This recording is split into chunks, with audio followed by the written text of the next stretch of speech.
BM के short hand classes में आप सभी का स्वागत है। आज की डिक्टेशन रहेगी मणिपुर पर आधारित है, सशस्त्र बल और 90 शब्द प्रति मिनट। 5 सेकंड में डिक्टेशन स्टार्ट होगी।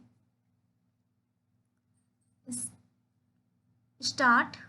मणिपुर में पहाड़ी इलाके अक्टूबर से अगले 6 महीने तक सशस्त्र बल विशेष शक्तियां अधिनियम AAFA CPA के तहत रहेंगे।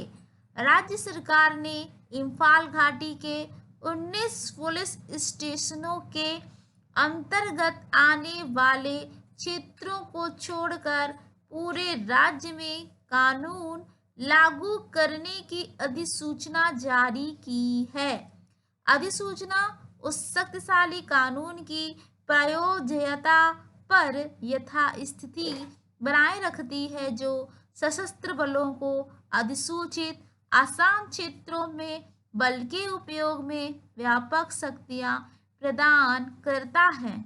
सामान्य परिस्थितियों में एकमात्र प्रश्न यह उठ सकता है कि क्या अब AFA-SPA की आवश्यकता है। हालांकि इस मई से मैतेई और कुकी समुदायों के बीच हिंसक जातीय संघर्ष को देखते हुए इम्फाल घाटी को इसके दायरे से बाहर रखना, भले ही इसे अन्यत्र विस्तारित करना काफी विडंबनापूर्ण है। सेना ने घाटी के जिलों में इसे फिर से लागू करने की मांग रखी थी, क्योंकि उसे लगा कि कानून की अनुपस्थिति विद्रोही समूहों के खिलाफ उसके अभियान में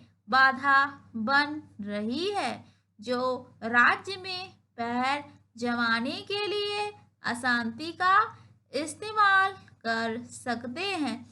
यह किसी के बस की बात नहीं है कि अफसा बना रहे या इसका दायरा बढ़ जाए, लेकिन इस सवाल से बचना मुश्किल है कि क्या अगर कुछ और समय के लिए AFSPA की आवश्यकता है, तो जिन क्षेत्रों में हाल के महीनों में काफी हिंसा देखी गई है उन्हें बाहर रखा जाना चाहिए। पैरा।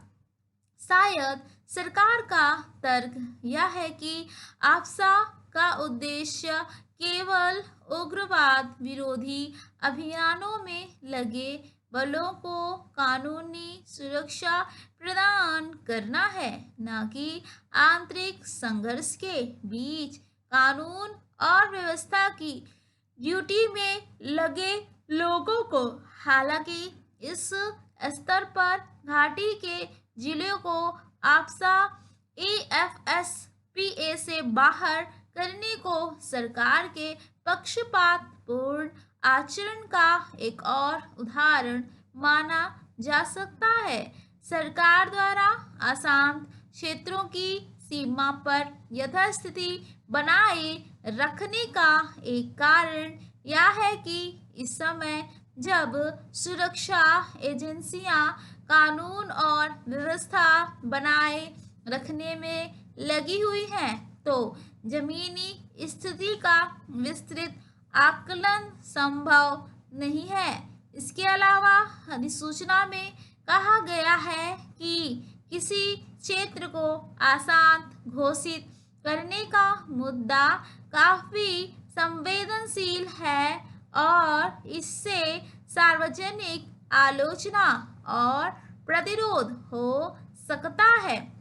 एकमात्र संभावित व्याख्या यह है कि बहुसंख्यक मैतेई को नाराज करने का डर सरकार की नीति का मुख्य पहलू प्रतीत होता है। असम राइफल्स के प्रति समुदाय की शत्रुता की पृष्ठभूमि में और असम राइफल्स की आशंका है कि उसके वाहनों से मिलते जुलते ट्रकों का इस्तेमाल उसकी छवि खराब करने के लिए, अपराध करने के लिए किया जा सकता है।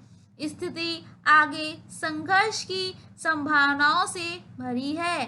केंद्र को दोनों समुदायों के बीच सुलह कराने की गंभीर पहल में और देरी नहीं करनी चाहिए। ऐसा ना हो कि स्थिति और बिगड़ जाए। Stop. Thank you so much. जय हिंद, जय भारत, वंदे मातरम।